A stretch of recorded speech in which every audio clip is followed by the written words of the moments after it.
Hello everyone and welcome. In this video I'm going to talk about the insertion sort algorithm. This is one of the most elementary sorting algorithms that exist, and it's really easy to understand and implement in code, so let's get right into it. We're going to sort this array right here using the insertion sort algorithm. So the base idea is that for each element, we're going to go over all of the previous elements. If we find a bigger element, we're going to swap the current with that element. If we find a smaller element, then we're going to end that iteration and go to the next element. So we're basically going to take each element and insert it in the right position, hence the name insertion sort.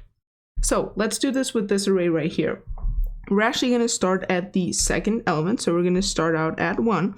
We're going to compare it with 3. Since it is smaller, we're going to swap those two, and we're left with 1, 3, 8, 10, and 5. Now, notice that for 8 and for 10, they are already in the correct position because the previous element for both of those is going to be smaller. So we're going to go directly to 5. We're going to compare it with 10. It is smaller, so we swap. It is smaller than 8, so we swap, and we end right there because 3 is going to be smaller. Then we are left with 1, 3, 5, 8, and 10, which is the sorted array. Let's do another example. Let's consider, for example, 8, 3, 1, 5, 4, and let's sort this using the insertion sort algorithm. We're going to start at the second element. We're going to compare it with 8. It is smaller, so we swapped. We're left with 3, 8, 1, 5, and 4. Then we go to 1. We compare it with 8. It is smaller, we swap. We compare with 3, it is smaller, we swap. We're left with 1, 3, 8, 5, and 4. We're going to do the same thing with 5. So we're going to be left with, so we swap with 8 and then we stop. We're going to be left with 1, 3, 5, and 8, and then 4. And then the last element, we're going to swap it with 8. We're going to swap it with 5, and we are left with 1, 3, 4, 5, and 8. So that is the insertion sort algorithm. Now let's talk about time complexity.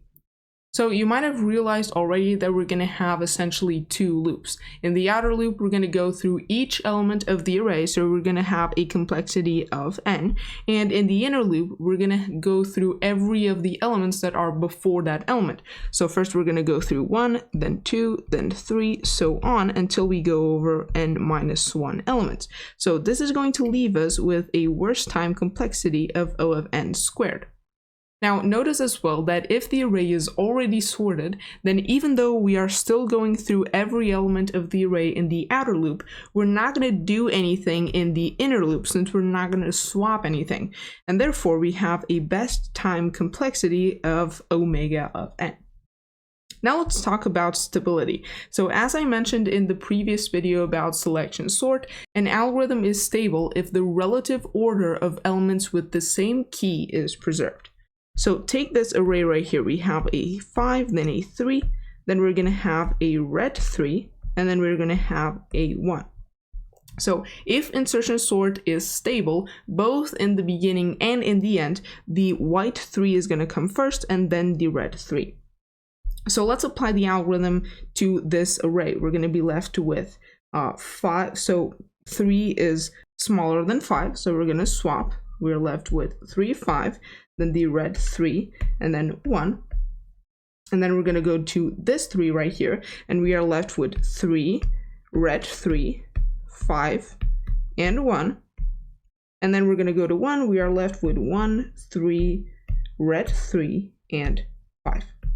So this is the ending sorted array. Notice that the white 3 comes before the red 3, which means that this algorithm is going to preserve the relative order of elements of the same key, and therefore it is going to be stable. Now let's actually implement this in code. So I have the C++ file ready here. All I have is my main function where I have an array with 6 elements, and I'm outputting each element of that array. So this is the result for now. As you can see, it is insorted. Let's actually code here the insertion sort algorithm. So insertion sort, that's going to be a void function. It is going to take in the array we want to sort as well as its size. Now in here, I need two iterators I and j for both of our loops. And now let's iterate. So for I equals 1, we're going to start out at the second element of the array. I is smaller than size I plus plus. So we're going to go over every element of the array. Let's create here a current, which is going to hold the array at index I, so the current element we are at. Then let's start j at I minus 1, so at the previous element. And now let's loop again. I'm going to say while minus 1 is smaller than j. So while we haven't reached the end of the array, essentially, and this is not a semicolon, this is an end, the array at index j is greater than the current element. So while we haven't reached the end of the array and the current element we are at is greater than the array at the position I, we are going to swap, right? So we're going to say array at j plus 1 is equal to the array at j, and we're going to decrease j like so. Then in the end, all we have to do is say that the array at j plus 1 is going to be the current, which is array at index I. And this is actually going to complete our algorithm. So as you can see, we are iterating through every element of the array. We are storing that element in this current variable. Then we are iterating through the previous elements of that array and swapping them accordingly. And then we're going to put the current element at the last index that we're at. Okay, so now let's actually apply this algorithm to our array. Let me pull this up. I'm going to run this.